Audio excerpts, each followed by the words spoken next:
Saúdo também aqueles que nos acompanham por meio da transmissão desse culto. Que Deus também abençoe a sua vida, onde você está. Que você também possa abrir a sua Bíblia e acompanhar a leitura do texto conosco nessa noite. Esther, de número capítulo 3. Nós vamos ler todo o capítulo, são 15 versículos. Essa é, meus irmãos, a nossa terceira exposição. Nós temos seguido a prática da exposição sequenciada, livro por livro, capítulo por capítulo, versículo por versículo. E nós estamos fazendo isso com o livro de Esther. Se você nos visita e perdeu o início da série, ela se encontra lá no canal da nossa igreja, no canal do YouTube. Tem lá as duas últimas e essa terceira vai, com certeza, ficar lá na playlist de Esther. Certo? Esther capítulo 3, do verso 1 ao versículo de número 15. Todos encontraram? Hein? Nos diz assim, meus irmãos e irmãs, a palavra do nosso Deus. Depois dessas coisas, o rei Assuero engrandeceu a Amã, filho de Amedata, Agagita, e o exaltou, e lhe pôs o trono acima de todos os príncipes que estavam com ele. Todos os seus servos do rei, que estavam à porta do rei, se inclinavam e se prostravam perante Amã, porque assim tinha ordenado o rei a respeito dele. Mordecai, porém, não se inclinava nem se prostrava. Então, os servos do rei, que estavam à porta do rei, disseram a Mordecai: por que transgrides as ordens do rei? Sucedeu, pois, versículo 4, que dizendo-lhes isto, dia após dia, e não lhes dando ele ouvidos, o fizeram saber a Amã, para ver se as palavras de Mordecai se manteriam de pé, porque ele lhes tinha declarado que era judeu. Vendo, pois, Amã que Mordecai não se inclinava, nem se prostrava diante dele, encheu-se de furor, porém teve como pouco nos seus propósitos o atentar apenas contra Mordecai, porque lhe havia declarado de que povo era Mordecai. Por isto, procurou Amã destruir todos os judeus, povo de Mordecai, que havia em todo o reino de Assuero. Versículo 7. No primeiro mês, que é o mês de Nissan, no ano 12º do rei Assuero, se lançou o pur, isto é, sortes, perante Amã, dia a dia, mês a mês, até ao 12º, que é o mês de Adar. Então, disse Amã ao rei Assuero: existe espalhado, disperso, entre os povos em todas as províncias do teu reino, um povo, cujas leis são diferentes da lei ou das leis de todos os povos, e que não cumprem as do rei, pelo que não convém ao rei tolerá-lo. Se bem parece ao rei, decrete-se que sejam mortos, todos eles, nas suas próprias mãos, dos que executarem a obra, e pesarei 10.000 talentos de prata, para que entrem nos tesouros do rei. Então, versículo 10, o rei tirou da mão seu anel, deu-o a Amã, filho de Amedata, Agagita, adversário dos judeus, e lhe disse: esta prata seja tua, como também este povo, para fazeres dele o que melhor te for do teu agrado. Chamaram, pois, os secretários do rei, no dia 13 do primeiro mês, e segundo ordenou Amã, tudo se escreveu aos sátrapas do rei, aos governadores de todas as províncias e aos príncipes de cada povo, a cada província no seu próprio modo de escrever, e a cada povo na sua própria língua. Em nome do rei, Assuero se escreveu, e com o anel do rei se selou. Enviaram-se as cartas por intermédio dos correios a todas as províncias do rei, cada que se destruísse cada um dos judeus e matassem e aniquilassem a todos eles, moços, velhos, crianças, mulheres, em um só dia, no dia 13 do 12º mês, que é o mês de Adar, e que eles saqueassem os seus bens. Tais cartas encerravam o traslado do decreto, para que se proclamasse a lei em cada província. Esse traslado foi enviado a todos os povos, para que se preparassem para aquele dia. Os correios, pois, impelidos pela ordem do rei, partiram incontinenti, e a lei se proclamou na cidade de Suzã. O rei e Amã se assentaram a beber, mas a cidade de Suzã estava perplexa. Vamos orar, meus irmãos, mais uma vez. Vou convidá-los a fechar os nossos olhos, curvarmos a nossa cabeça por um instante e oremos ao Senhor.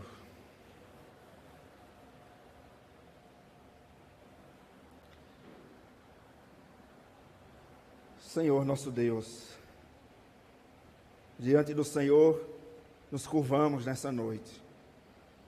Cale-se diante dele toda voz, porque o Senhor vai falar conosco. Nós te rogamos, ó Deus, acalma o nosso coração.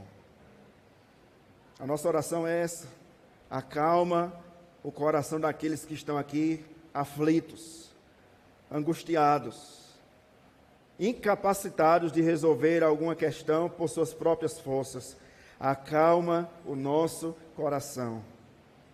Faz-nos entender que o Senhor está no controle de todas as coisas.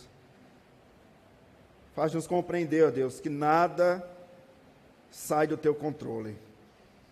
Fala conosco, renova as nossas forças, anima o nosso coração e, acima de tudo, glorifica o teu nome neste lugar.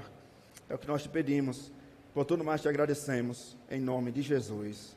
Amém. Os inimigos do povo de Deus. Esse é o tema da nossa exposição desta noite. Os inimigos do povo de Deus. Nós percebemos, meus irmãos, que durante toda a história da igreja, da cristandade sobre a face da terra, durante todo o contexto da igreja, ela sempre foi atacada por inimigos.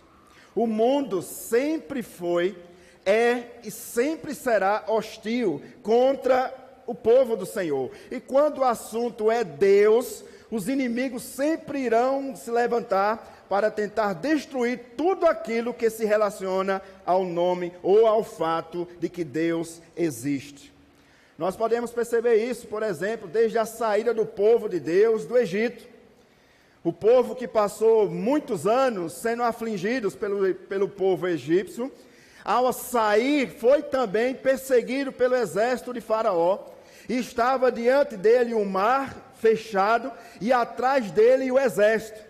De um lado o deserto, de um outro deserto, e eles não tinham para onde correr, não tinham para onde se abrigar. A luta é inevitável ao povo do Senhor. Nós podemos ver também por meio do ataque dos babilônicos. Se você viu na nossa série de exposições, no livro do profeta Abacuque, você percebeu o quão trágico, o quão rígido eram os babilônicos ao invadir aqueles povos. Nós percebemos isso também por meio da perseguição de outro império chamado Médio-Persa, que é justamente o império onde Assuero era o rei. No Novo Testamento, nós percebemos que essa perseguição não diminuiu. Pelo contrário, nós temos relatos bíblicos que a perseguição aumentou de maneira transigente.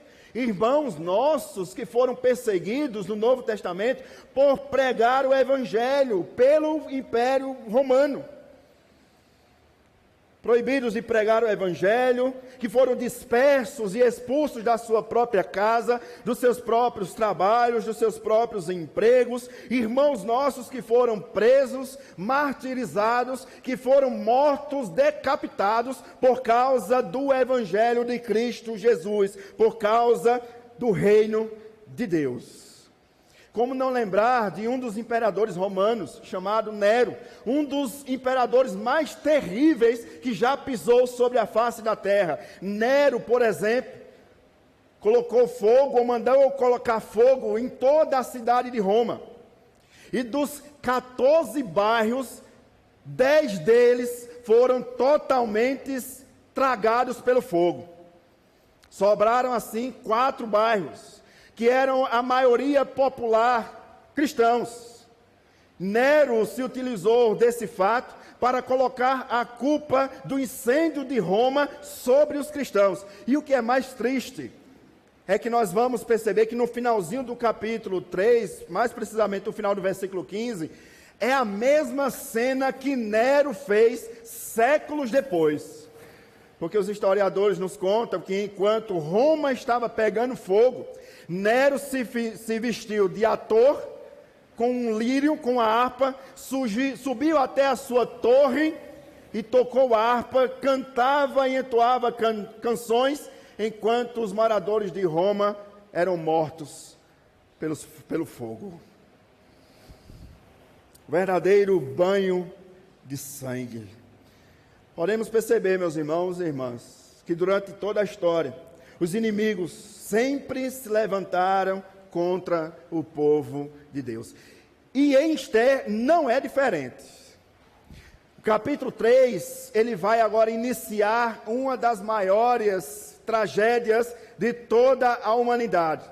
Nós vamos perceber que o capítulo 3 vai falar sobre o inimigo do povo de Deus. Por isso o tema da nossa exposição dessa noite, os inimigos do povo de Deus. Amã é um personagem que vai surgir aqui, aparentemente do nada, vai ser elogiado pelo rei Assuero, vai ser empossado o homem, um braço direito do rei Assuero, e vai se levantar e perseguir o povo de Deus. Perceba, meus irmãos e irmãs, na última exposição que nós tivemos, no capítulo de número 2, nós vimos como Assuero era um rei egoísta, que destruiu sonhos para saciar os seus próprios desejos mais carnais. Nós vimos que muitas moças foram carregadas de suas famílias. De todas as 127 províncias, moças foram levadas até ao rei para serem abusadas pelo rei Assuero. Mas não eram moças qualquer uma. Nós vimos as suas características no sermão passado. Teriam que ser jovens, virgens e bonitas. O rei era exigente. Vimos que Esther agradou ao rei. E aqui nós tiramos da nossa mente, creio eu, aquela imagem de que Esther era como uma princesa que foi levada até a presença do rei. O rei não estava convidando as moças mais bonitas. Na verdade, não era um convite, era um sequestro. E nós terminamos o capítulo 2 com Mordecai, tio de Esther, salvando a vida do rei de um trama contra ele. Olhe comigo, capítulo 2, último versículo, versículo de número 23. E assim nós encerramos domingo passado, capítulo 2. Versículo 23 nos diz o seguinte: investigou-se o caso e era fato. E ambos quem? Os inimigos do rei que intentaram tirar a vida do rei. Ambos foram pendurados numa forca. Finalzinho do versículo 23. Isto foi escrito num livro das crônicas perante o rei. E assim nós encerramos o capítulo 2. O capítulo 3 começa no versículo 1 dizendo o seguinte: depois dessas coisas, depois que o rei foi salvo da trama, depois que se descobriu e Mordecai levou até a presença de Esther a informação, e Esther por sua vez levou até a presença do rei, depois que o rei foi salvo a sua vida, o texto nos afirma o seguinte, versículo 1 do capítulo 3. Depois dessas coisas, o rei Assuero engrandeceu a quem? Alguma coisa de errado não está certo, né, nesse texto? Amã. De onde surgiu esse homem? Quem é Amã? Se nós usássemos a lógica, quem deveria ser engrandecido era Mardoqueu, que livrou a vida do rei. Enquanto Mardoqueu estava livrando a vida do rei, onde estava Amã? Nós não sabemos, mas o que o texto nos diz é que de nada Deus permite que seja apenas escrito nos escritos do rei, o livramento que a Mordecai deu ao rei, e o mesmo Deus permite que o ímpio seja exaltado diante dos homens. Surge no capítulo 3 um novo enredo. Assuero sai de cena, Esté e Mardoqueu dão uma pausa, e agora entra em cena Amã. Se você estava semana passada, você lembra do contexto que eu trouxe em relação ao livro de Esté, onde até hoje os judeus celebram a festa do Purim, que é justamente no texto 3, que nós vamos ler nessa noite. A festa do Purim, ou a festa das sortes. No 14º ano, os judeus se reúnem, 14º dia, os judeus se reúnem à noite para ler o livro de Esther. E todas as vezes que ele lê o capítulo 3, no versículo 1, quando eles leem o nome Amã, você lembra o que eles faziam? E o que eles fazem? Eles pisam no chão e todos a uma só voz, quando leem o nome Amã, eles dizem que esse nome seja destruído. Ainda hoje acontece isso. E é intrigante, porque o texto nos diz que o rei se agradou justamente de Amã. Imagine que alguém livrasse você de um assalto. Imagine que alguém lhe avisasse: não ande nessa rua porque é perigosa. Imagine que alguém livrasse você da morte. Qual não seria a nossa gratidão para com essa pessoa que nos livrou do perigo que nos ronda? Entretanto, agradou a Assuero a elogiar e a honrar Amã, um ímpio, colocando como seu braço direito sobre todos os príncipes, e que não somente isso, mas que também deveria ser reverenciado por todo o povo. Imagine, o rei não somente honrou o ímpio, mas deu um decreto, assinou um decreto real, ordenando que por onde Amã passasse, todo o povo deveria reverenciá-lo. Deveria se curvar diante dele. Perceba comigo essa ordem, capítulo 3, versículo 1 e 2. Depois dessas coisas, e nós já vimos que coisas são essas, o rei Assuero engrandeceu a Amã, filho de Amedata, Agagita, guarde isso. Se você gosta de marcar sua Bíblia, está aí um texto para você marcar. Agagita, isso fará toda a diferença a partir de agora. E o exaltou, e lhe pôs o trono acima de todos os príncipes que estavam com ele. Versículo 2. Todos os servos do rei, que estavam à porta do rei, faziam o quê? Se inclinavam e se prostravam perante Amã, porque assim tinha ordenado o rei a respeito dele. Finalzinho do versículo 2. Mordecai, porém, não se inclinava e nem se prostrava. É interessante, meus irmãos e irmãs, que o nome de Amã, filho de Amedata, da linhagem de Agag, e Flávio Josefo, um historiador judeu, ele escreve o seguinte: provavelmente Amã era povo amalequita. Talvez você ainda não entendeu, não compreendeu. Descendente do rei Agag. Os amalequitas eram inimigos do povo de Deus. Era um povo que, por onde o povo de Deus passasse em sua peregrinação no deserto, sempre tinha combate contra os amalequitas. A tal ponto que nós temos um relato bíblico sobre isso, que quando Moisés percebeu que os amalequitas vinham contra o povo de Deus, Moisés dá ordens a Josué para que Josué descesse com os soldados e fosse guerrear contra os amalequitas. Moisés, porém, subiu ao cume do outeiro e levantava as suas mãos. Você lembra disso? Enquanto as mãos de Moisés estavam levantadas, o povo de Deus prevalecia. Mas quando as mãos de Moisés se abaixavam, os amalequitas, justamente, Amã é descendente de Amalequita. É inimigo do povo de Deus. E não somente isso, mas agora ele era inimigo do povo de Deus e estava sendo honrado pelo rei, como sendo seu favorito. Imagine, Amã era confidente especial do rei Assuero. Quando o rei queria abrir o seu coração, ele não ia buscar um homem de Deus, ele ia buscar um inimigo do povo de Deus. Primeiro ministro da Pérsia. Não é pouca coisa, né?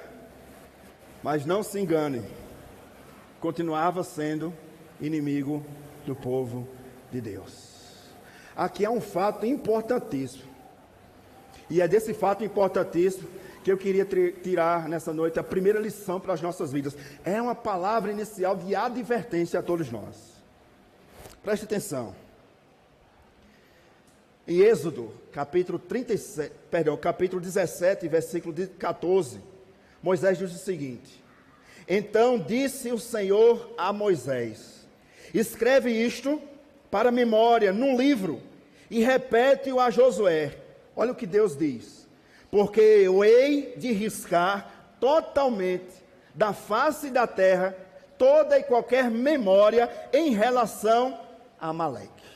Deus estava dizendo que iria destruir completamente o povo amalequita. E Deus deu a oportunidade para um rei, conhecido de todos nós, fazer isso. Aí eu gostaria que você deixasse aberto Esther e voltasse um pouquinho a sua Bíblia no livro de 1 Samuel, capítulo 15. Deixa aberto Esther, nós vamos voltar para lá. Só para você entender um fato importantíssimo, que vai nos remeter ao agagita Amã. 1 Samuel capítulo 15.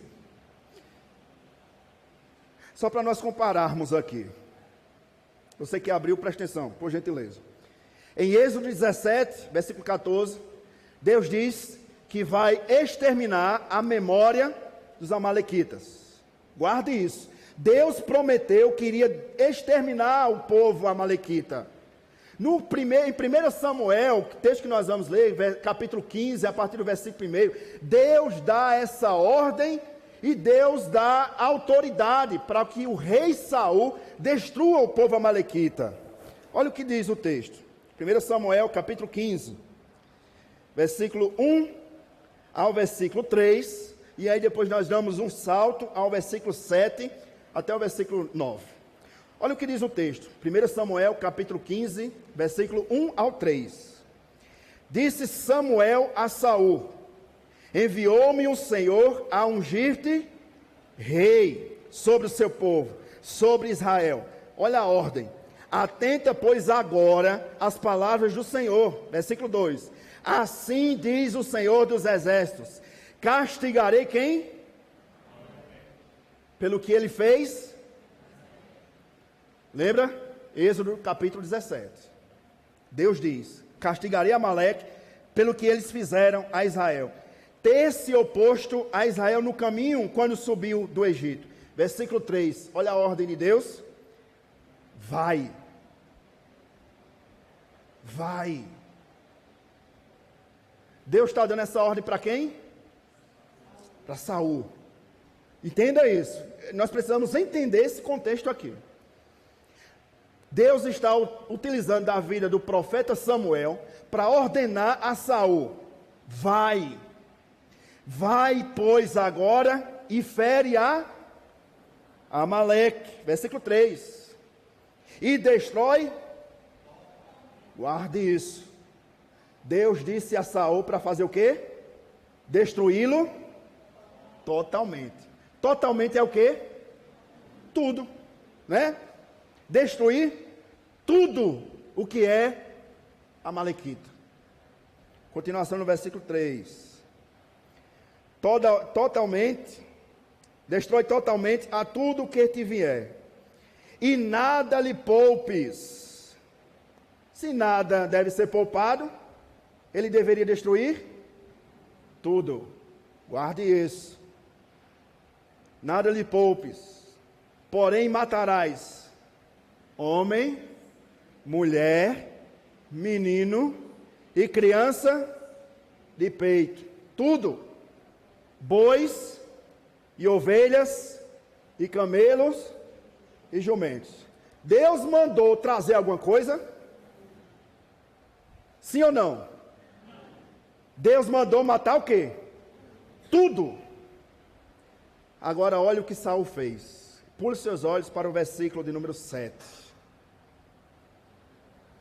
Versículo 7. Então feriu Saul os amalequitas, desde Avilá até chegar a Sur, que está defronte do Egito. Se parasse aqui, tinha cumprido a ordem, né? Missão dada. Mas foi isso que Saul fez? Versículo 8 e 9. Tomou vivo justamente Agag, justamente o parente de Amã. Vamos ver, versículo 8 e 9.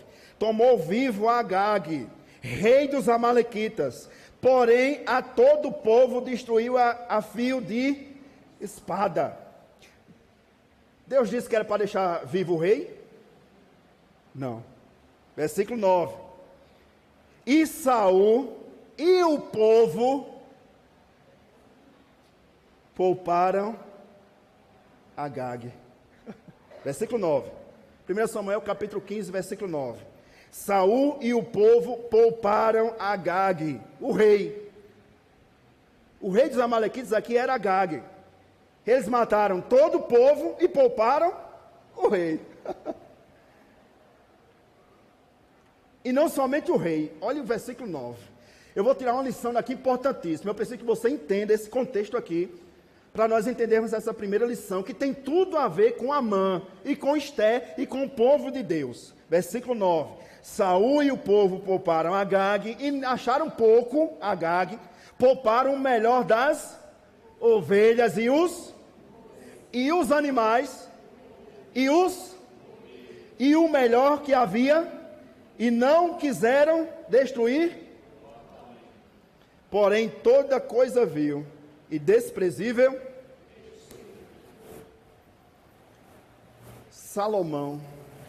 Saul desobedeceu a uma ordem de Deus.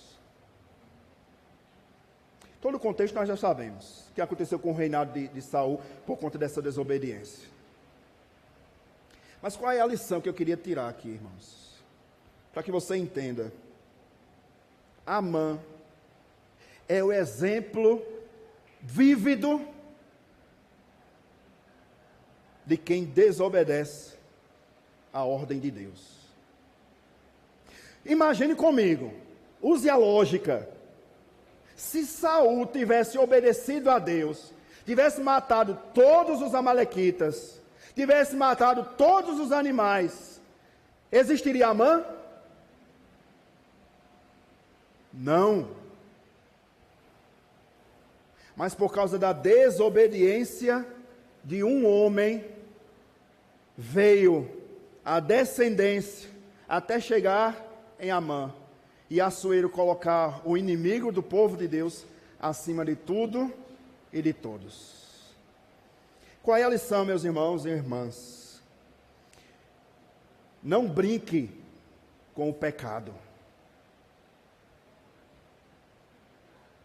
Não brinque com o pecado. Ele acabará com você. Não pense que você é que domina o pecado. Não é. Se Cristo não estiver em nós, e pela força de Cristo Jesus, pelo Espírito Santo de Deus, nós não estivermos cativos à sua palavra e obedientes à sua palavra, nós não iremos dominar o pecado por nós mesmos. Nós não somos fortes, nós não somos capazes a tal ponto de dominarmos o pecado por nossas próprias mãos. Seja obediente à voz de Deus. Essa é a primeira lição, é uma exortação para todos nós. Não brinque com o pecado. Qual foi o pecado de Saul? Desobedecer a ordem de Deus. Quem desobedece a ordem de Deus, colherá consequências terríveis. Alguém já disse, e eu achei isso fantástico: quem poupa o lobo, sacrifica o rebanho.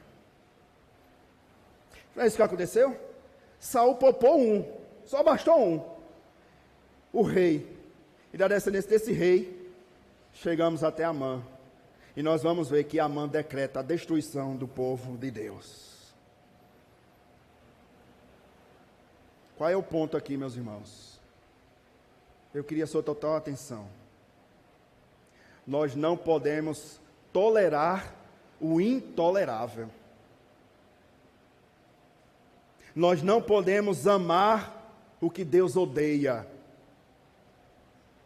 Nós não podemos apoiar o que a Bíblia condena. Nós não podemos nos conformar com esse século, mas nós precisamos ser transformados pela renovação da nossa mente. Pecado continua sendo pecado. Nós fomos chamados para influenciarmos, e não para sermos influenciados. Por causa da desobediência de um homem, a consequência foi terrível para todo o povo de Deus. E aí nós podemos fazer uma analogia em relação também ao próprio pecado. Por causa do pecado de Adão, todos nós recebemos a descendência do pecado em nosso ser, em nosso sangue, em nosso coração. Não brinque com o pecado. Você lembra em relação a Adão? Você lembra que Adão deveria ter sido o líder da sua casa e ter advertido a Eva em relação a comer o fruto, a desobedecer mais uma vez a ordem de Deus? Todas as vezes que nós desobedecemos a ordem de Deus, nós recebemos consequências terríveis para nós, para a nossa casa e para o povo de Deus. Não brinque com o pecado. Deus lhe deu uma ordem, cumpra, porque missão dada, mais uma vez, é missão cumprida.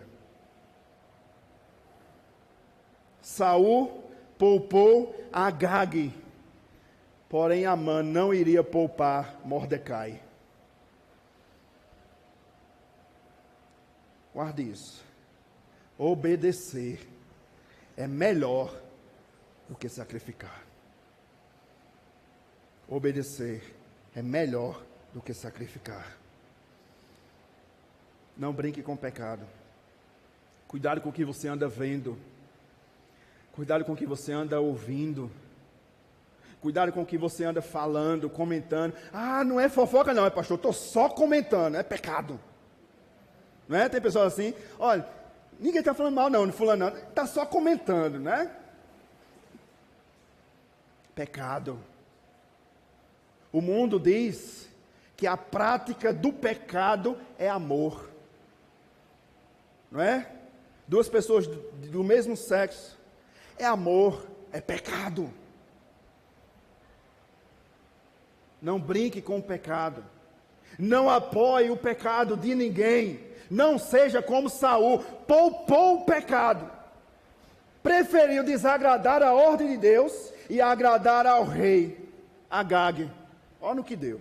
Volte sua Bíblia, Esther capítulo 3. Olha o que deu a desobediência de Saul. Não somente perdeu o rei e o reinado, mas trouxe a consequência para o povo de Deus. Versículo de número 2, o finalzinho diz que Mordecai não se inclinava. É interessante porque um comentarista muito bom do livro de Esther, Ian Dung, ele diz o seguinte: para Mordecai, sendo da genealogia do rei Saul, curvar-se diante de Amã, um descendente da família real de Agag, era mais do que ele podia engolir. O que é que esse comentarista quis dizer com isso? Para Mordecai, povo de Deus, se curvar diante do inimigo do povo de Deus, aí era pedir demais. Nós podemos perceber como Amã era soberbo, impetuoso e vingativo.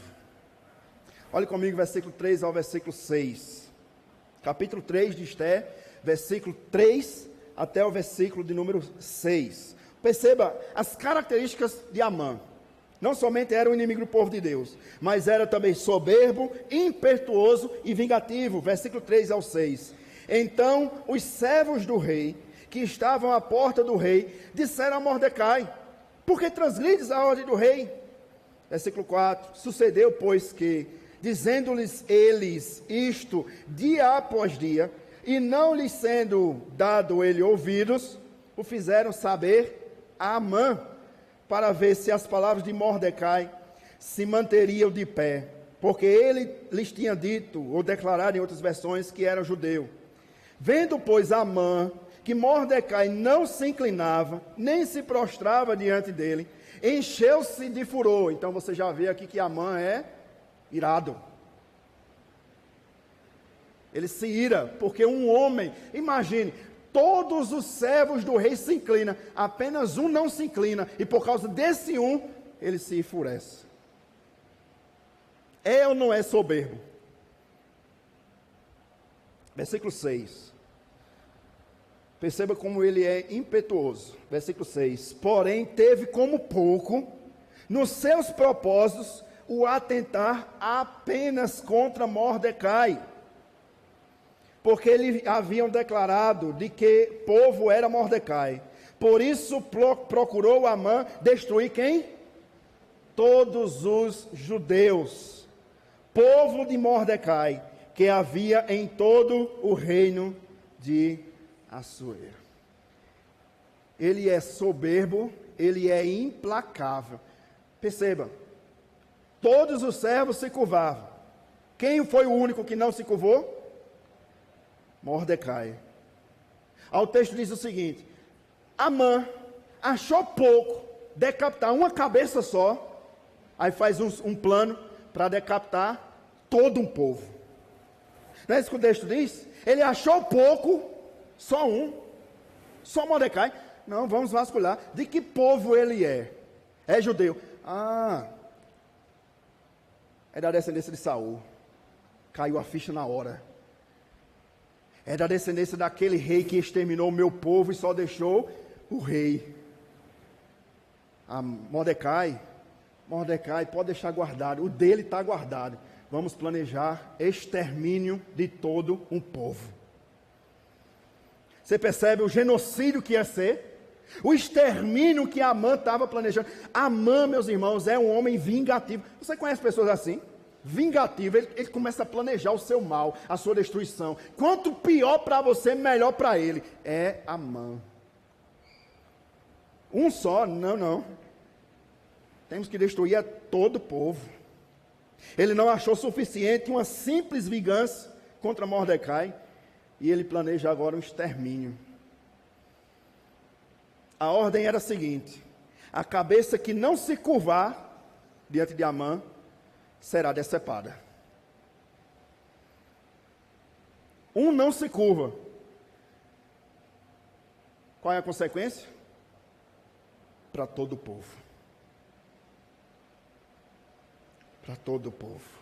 Aqui nós percebemos verdadeiramente um descendente de Agag. Presta atenção. Orgulho intolerável. O orgulho dele foi ferido por causa de um homem que não se curvou. Orgulho intolerável, crueldade insaciável e ódio incontrolável contra todo o povo de Deus. Isso é uma realidade nos nossos dias. Deixe-me contar rapidamente. Isso é uma realidade ainda hoje. Muitos de nossos irmãos, espalhados por toda a terra, sofrem perseguição. E muitos dos governantes desse mundo não param para lhes socorrer. Pelo contrário, muitos de nossos irmãos perdem seus bens, são forçados a assistirem o sofrimento de seus parentes queridos, e muitos governantes do nosso tempo assinam embaixo decreto contra os cristãos. O presbítero Carlos trouxe um exemplo prático disso que eu estou falando aqui na última terça-feira, no culto de oração. Há muitos relatos, irmãos. Se você tiver interesse, procure depois. Portas abertas. Entre no site. Perseguição nos nossos dias. Ele conta um relato, é apenas um, rapidamente. Mas conta-se um relato de um pastor que saiu para levar a ceia do Senhor para alguns irmãos que moravam em uma cidadezinha próxima, pequena, que não tinham igreja evangélica. O pastor saiu com a sua bicicleta, aquela Monarch, você lembra dela? Alguns aqui não sabem nem o que eu estou falando. Levavam a ceia do Senhor atrás, no bagageiro, como nós conhecemos, e lá ia o pastor de bicicleta, até outra cidadezinha para levar a ceia dos irmãos. Quando ele voltou, ele percebeu que a casa dele estava rodeada de pessoas. E ele achou estranho. O que aconteceu? Imagine você chegar na rua, na rua da sua casa, e você vê que tem muita gente na frente da sua casa. Você fica logo desesperado. Meu Deus do céu, o que foi que aconteceu? O pastor chegou na frente da casa, começando a abrir espaço, para entrar, para ver o que era. Quando ele deu de cara com a sua esposa e seus 2 filhos pequenos, todos decapitados. Todos os 3, a esposa e os seus 2 filhos. E aquele alvoroço de gente gritando, gente chorando. E nessas horas chega a reportagem de um Estado Islâmico. Foram islâmicos, o Islã, que decapitou a família dele. E ainda deixou um bilhete: negue a sua fé, ou você vai ser o próximo. O que você faria? O que eu faria? O governo islã apoia. Aqui. O governo islã apoia a morte de todo aquele que se levanta contra a fé do Islã. E para eles, nós estamos contra a fé deles. Apoiar, é claro que não, não é? Mas para eles, nós somos inimigos deles. Inimigos mortais. E a missão dele é nos matar. E a repórter chegou para o pastor, e ele chorando, olhando aquela cena, desaguando em lágrimas, e a repórter faz a pergunta, triste pergunta: e agora, pastor? Vai negar a fé? E aquele pastor conta o relato, lá no site da Missão Portas Abertas, que o pastor se ergue, enxuga as lágrimas, olha para os corpos e diz: até mais, daqui a pouco eu encontrarei vocês na glória. E ele olha para aquela repórter e diz: eu negar a fé daquele que morreu por mim? Jamais. Podem tirar a minha vida, mas não tiram a minha fé. É Amã. Amã quer destruir o povo de Deus. E nos nossos dias não é diferente. Muitos governos, e talvez você conheça, próximo nosso aqui, pastores, padres, freiras, crentes, cristãos, sendo presos, torturados, até negar a sua fé, mortos, ou visto a cena dos seus parentes sendo mortos, diante dos seus próprios olhos. E diante disso, meus irmãos, o que nós podemos fazer então? Isso quer dizer, pastor, que eu devo me posicionar a favor das ideologias do mundo para não sofrer perseguição? Não. Eu trouxe o relato aqui de irmãos que estão perseverando na fé. Isso não é motivo para nós desistirmos da nossa fé quando a perseguição chegar no nosso país. Pelo contrário, isso é uma palavra de ânimo, de encorajamento, para que você possa resistir firme no dia mau. Você acha que você sofre? Nós deveríamos aqui, irmãos, agradecer ao Senhor constantemente, porque as nossas lutas, em comparação com as lutas desses irmãos que sofrem perseguição, é muito pouca. Se alguém chegar com a arma e botar na cabeça do seu filho, da sua filha, e olhar para você e dizer, negue a sua fé ou nós vamos matá-la, você vai fazer o quê? Tem irmãos padecendo isso, ainda hoje, século 21. Essa palavra, irmãos, primeira palavra foi uma exortação, não brinque com o pecado, ele vai destruir você. Segunda lição que eu queria tirar para as nossas vidas, esteja preparado para resistir às perseguições, aos maus tratos e até, se necessário for, a perder a sua vida. Esteja preparado para a perseguição. O próprio Jesus nos diz isso. Evangelho de Mateus capítulo 5, versículo 11 e o versículo 12. O próprio Jesus, no Sermão do Monte, diz, bem-aventurados sois vós, quando por minha causa vos injuriarem, vos perseguirem, e mentindo disserem todo mal contra vocês, regozijai-vos, alegrai-vos, exultai-vos, porque é grande o vosso galardão nos céus. Irmãos, não fiquemos presos às coisas dessa terra. Nosso galardão não é aqui, é nos céus. Se prepare, quando a perseguição chegar, que nós possamos ser uma igreja que estejamos prontos. Estou pronto para não negar a minha fé. Estou pronto para morrer por causa do Evangelho, por causa do reino, por causa de Cristo. Eu não nego a minha fé. Que nós possamos estar preparados para esse dia, porque esse dia chegou. Olhe o edito. Olhe o plano de Amã sendo colocado em ação. Versículo 7, até o versículo de número 15. Olha o que diz o texto. No primeiro mês, que é o mês de Nissan, no 12º do rei Assuero, se lançou o Pur, e é desse Pur que nós temos hoje o Purim. Que significa Pur? Que significa Purim? Sortes. Perante Amã, olha como o homem era terrível. Dia a dia, mês a mês, até ao 12º, que é o mês de Adar. Não sei se você imaginou essa cena. Era como se Amã pegasse o calendário, Medo-Persa, e colocasse em uma mesa como essa, e fosse jogando os dados, as sortes, para ver, eu vou exterminar o povo judeu nesse dia, jogava sorte, não, nesse dia, jogava sorte, não, nesse dia, jogava sorte. Você consegue imaginar, dia a dia, mês a mês, o homem era vingativo. Eu vou exterminar esse povo.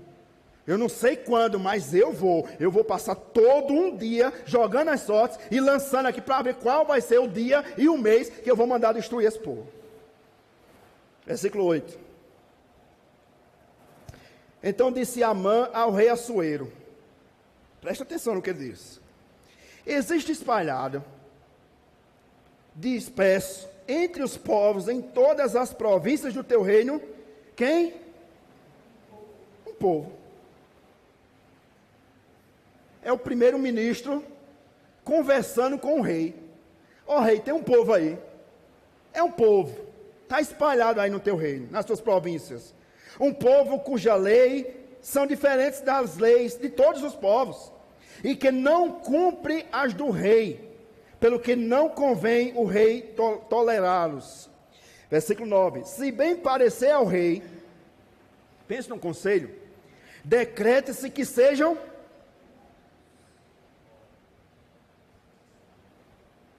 Você queria um conselheiro desse? Está fazendo raiva, minha irmã? Mate. É o que está dizendo aqui. Tem um povo aí, rei, que nem obedece a tua lei. Um povinho aí. Se eu fosse o Senhor, eu mandava matá-los. Continue a ler comigo, versículo 9. Se bem parecer ao rei, decrete-se que sejam mortos, e nas próprias mãos dos que executaram a obra, eu pesarei 10.000 talentos de prata, para que entrem nos tesouros do rei. Tem alguma coisa errada aí, não tem? Ó, rei, se eu fosse o Senhor, eu mandava matar. E tem mais, rei. Eu vou ser bonzinho com o Senhor. O Senhor dá ordens para que o povo matem esse povinho aí. E eu vou dar 10.000 talentos de prata. Isso aqui, irmãos, equivalia a cerca de 6 meses de impostos de todo o império. O homem não somente é vingativo, mas o homem é rico. E ele quer usar a sua fortuna para o mal dos outros. Você conhece alguém assim? Que usa prestígio, que usa posição para ser ou querer ser melhor do que os outros? É Amã. Você percebe que tem tudo a ver, Esther, conosco? 10.000 ciclos. O homem era muito dinheiro. Impostos de 6 meses de todo o império. 127 províncias, guardando durante 6 meses impostos, dava 10.000 ciclos. E ele disse o seguinte: mata esse povo, rei. O senhor não vai perder nada. Manda o povo matar e eu vou dar ao tesouro do rei. 6 meses para o senhor ficar aí na boa. Só olhando o pôr do sol. O mundo é terrível. O mundo é terrível. Por isso que João diz, na sua primeira carta, sua primeira epístola: não ameis o mundo, nem as coisas que no mundo há. Porque tudo que há no mundo, a concupiscência da carne, a soberba da vida, tudo isso passa. Não ameis o mundo. Ele continua dizendo, versículo de número 10. Então, o rei tirou da mão o seu anel, deu-o a Amã. Tem alguma coisa errada aí, não tem, irmãos? Pensa um pouquinho. Como é que alguém diz: você está com raiva de fulano? Mate.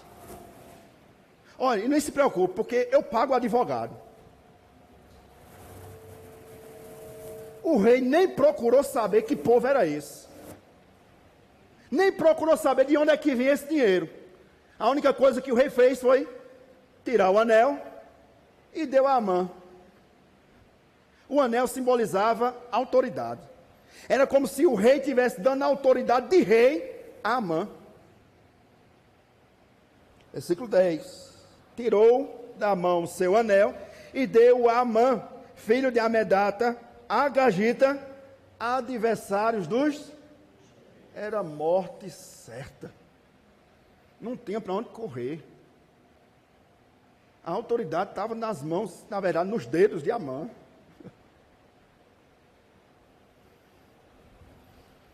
Qual é a resposta do rei? Toma o anel. O rei não queria nem ter autoridade. Queria nem tomar a iniciativa. Não, faz como tu queres. É o que diz o versículo 10, versículo 11, perdão. E lhe disse: essa prata seja tua. Isso é o rei falando para Amã. Como também este povo. Faze para fazer-lhes dele o que melhor for do teu agrado. Como nós dizemos nos nossos dias, Amã tinha a faca e o queijo na mão. Faz o que tu quiseres, Amã. Esse povo é teu. Que argumento, meus irmãos, superficial convenceu o rei. Convenceu facilmente. 10.000 talentos de prata, metade dos impostos. E nós percebemos que Amã e Assuero era ganancioso, não é? Por causa de dinheiro, Assuero decretou a morte dos judeus. Deixa eu trazer uma aplicação hoje. E veja se isso é diferente dos nossos dias. O povo de Deus foi vendido por dinheiro a Assuero. 10.000 ciclos de prata. Toma, o anel é teu. E o povo também. Faz dele o que você quiser. Nem me diga depois, nem me conte. Faz lá. Deixa eu trazer para os nossos dias. Percebamos se isso é diferente. Assuero foi um rei omisso. Por causa de dinheiro. Nos nossos dias, por causa de dinheiro, pessoas se casam. Por causa de dinheiro, pessoas se separam. Por causa de dinheiro, pessoas matam. Por causa de dinheiro, pessoas morrem. Por causa de dinheiro, pessoas negligenciam a obra de Deus. Por causa de dinheiro, pessoas rejeitam estudar a palavra do Senhor, oração, se consagrar, se preparar para a perseguição. Por causa de dinheiro, irmãos são entregues às autoridades. Por causa de dinheiro, igrejas são fechadas por membros das próprias igrejas, entregando seus irmãos para serem mortos. Por causa de dinheiro, uns traem os outros, ou não é assim? Por causa de dinheiro, um povo foi entregue à morte. E nós? Você percebeu que Assuero foi rápido demais, né? Amã terminou de falar, falou em dinheiro, os olhos dele brilhou. Não é? Ó, não precisa nem dizer mais, toma aqui o anel, esse povo é teu, faz lá como tu quer. E nós? Vamos aplicar as nossas vidas? Será que nós pensamos, irmãos, cuidadosamente, antes de agir? É fácil falar de Assuero. E nós? Nós pensamos, antes de tomar alguma decisão? Antes de nós agirmos? Nós analisamos as consequências antes de tomar decisões? Ou será que nós somos levados pelo impulso do momento? Falamos o que não devia, decidimos o que não devia, como nós dizemos, né, popularmente no Nordeste, com a cabeça quente. E nós, irmãos, temos a mesma rapidez de julgar os outros, com a mesma rapidez que nós julgamos a nós mesmos? Você viu fulano? Ixi, misericórdia. Olha o filho de Beltrano. Rápido demais para julgar os outros. Rápido para julgar os outros. Mas quando é o nosso filho, ele não fala do meu filho não. Não é assim? Não fale da minha casa não, mas a casa de fulano. E nós, irmãos? Será que não somos rápidos demais para dar autoridade aos homens?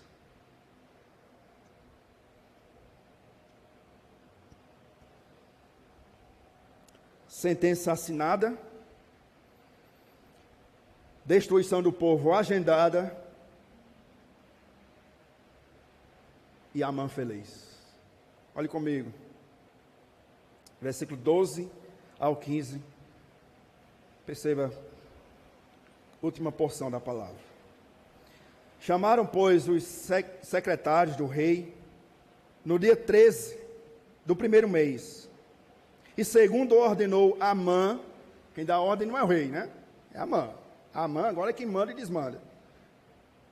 Tudo se escreveu aos sátrapas do rei, aos governadores de todas as províncias e aos príncipes de cada povo, a cada província no seu próprio modo de escrever e a cada povo na sua própria língua.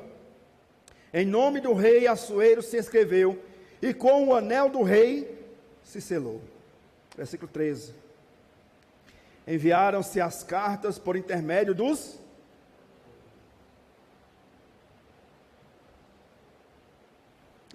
a todas as províncias do rei, para que se destruíssem, olha o que diz, se destruíssem, matassem e aniquilassem de vez todos os judeus.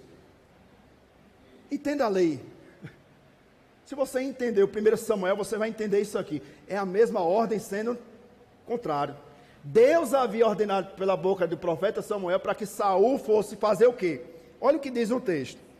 Matassem, aniquilassem e destruíssem todos os amalequitas. Lembra disso? Aí agora a ordem vem contrária ao povo de Deus. Agora é Amã que está ordenando pelos correios para todas as províncias: destruam, matem e aniquilem todos os judeus. Quem são todos os judeus? Moços, velhos, crianças e mulheres. Quanto tempo? Um só dia. Era ou não era uma matança? Sangue, banho de sangue ia ser derramado em um só dia, no dia 13 do 10º mês, que é o mês de Adar. E que eles saqueassem. Eu não sei se você entendeu, vou ser rápido aqui, né, nessa explicação. Amã está dizendo o seguinte: você tem liberdade para matar o seu vizinho se ele for judeu, e você não vai ser condenado à morte. Aliás, você vai ser recompensado. Pode matar o seu vizinho se ele for judeu e pode ficar com os bens dele para você.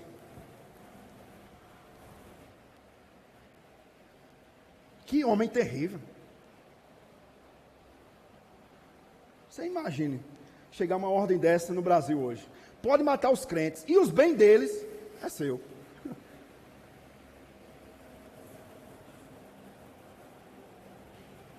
Versículo 14 e 15. Tais cartas encerravam o traslado do decreto para que se proclamasse a lei em cada província. Esse traslado foi enviado a todos os povos para que se preparassem para aquele dia. Versículo 15. Os correios agora trabalharam. Os correios, pois, impelidos pela ordem do rei, partiram incontinente, ou seja, rápido, veloz. E a lei se proclamou na cidade de Suzã. Olha a distinção, finalzinho do versículo 15. O rei e Amã se assentaram a... Mas a cidade de Suzã estava perplexa. O imperador, Assuero, o rei, e o vice, ou o primeiro-ministro, estavam bebendo, se alegrando, né? Enquanto a ordem do rei estava percorrendo as 127 províncias. Que triste dia em que Saul desobedeceu a ordem de Deus. Você percebe que tem consequências? Se você viu a exposição de Ruth, você percebeu também. Uma decisão tomada precipitadamente trouxe consequência. Uma desobediência à ordem de Deus trouxe consequência. Todo pecado trará consequência. Sentença assinada. Destruição do povo agendada e Amã no controle da situação. Certo? O rei e Amã estavam bebendo e o povo perplexo. Nada mais a fazer. Eu já estou partindo para a conclusão. Convido os irmãos do louvor. Nada mais a fazer, meus irmãos. Não é? Lembre que o edito do rei não pode ser revogado. Não pode voltar atrás, não pode ser anulado. Não. Era só uma questão de tempo para que se cumprisse a ordem do rei. Os inimigos do povo de Deus venceriam, certo? O que o rei Assuero, o que Amã, o que os reinos desse mundo não lembraram e não lembram, é que eles não estão no controle de nada. É Deus quem governa tudo e todos. Eles esqueceram de ler Provérbios capítulo 16. Deixa eu ler para vocês rapidamente. Provérbios 16, se você quiser anotar, versículo 1 diz o seguinte: o coração do homem pode fazer planos, mas a resposta certa vem dos lábios do Senhor. Eles esqueceram isso. Versículo 9 do capítulo 16 de Provérbios: o coração do homem traça o seu caminho, mas o Senhor dirige os seus passos. Esqueceram isso. Deixe-me ler um outro texto, versículo 33 de Provérbios 16: a sorte se lança no regaço. Amã lançou sortes, mas é do Senhor que procede toda a decisão. O homem faz planos, mas a resposta certa vem dos lábios. Acalme o seu coração. Essa é a terceira lição para você nessa noite. acalme o seu coração. A última palavra é a de Deus. Talvez você chegou aqui nessa noite angustiado, perplexo, como nós dizemos, né? Uma linguagem agoniada. Está agoniado aí. Pastor, só Deus sabe o meu coração. Acalme o seu coração. A última palavra não é a de homens, é a de Deus. Você e eu, nós temos um Deus que pode fazer o impossível acontecer. O Deus que livrou esse povo é o Deus que pode livrar a sua casa. O Deus que curou homens e mulheres na Bíblia é o Deus que pode curar nessa noite. Eu creio assim, Deus não mudou. Tudo está no controle do seu Deus. Primeira lição, não brinque com o pecado. Segunda lição, se prepare para a perseguição, para ser perseguido. Terceira lição, Deus está no controle, acalma o seu coração. Não se desespere, não perca a fé, confie em Deus, e o mais Ele fará. Você confia no Senhor? Deixe-me concluir com algumas aplicações para as nossas vidas. Primeiro lugar, nós tínhamos um decreto contrário a nós. Você lembra disso? Romanos capítulo 6, versículo 23 diz o seguinte: porque o salário do pecado é a morte. Esse era o edito contrário a nós, porque todos nós pecamos. Tínhamos um acusador contra nós. Você lembra o nome dele? O acusador dos filhos de Deus, Satanás. Ele nos acusava diante de Deus, acusava o povo de Deus. Porém, o Rei dos Reis não deu ouvidos a Satanás. Assuero deu ouvidos a Amã, mas o Rei dos Reis e Senhor dos Senhores não deu ouvidos a Satanás. Pelo contrário, ele nos enviou o socorro necessário. Romanos 6, versículo 23, a segunda parte. Mas o dom gratuito de Deus é a vida eterna por meio de Cristo Jesus, o nosso Senhor.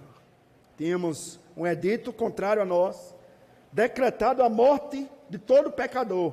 O salário do pecado é a morte. Mas nós temos agora a vida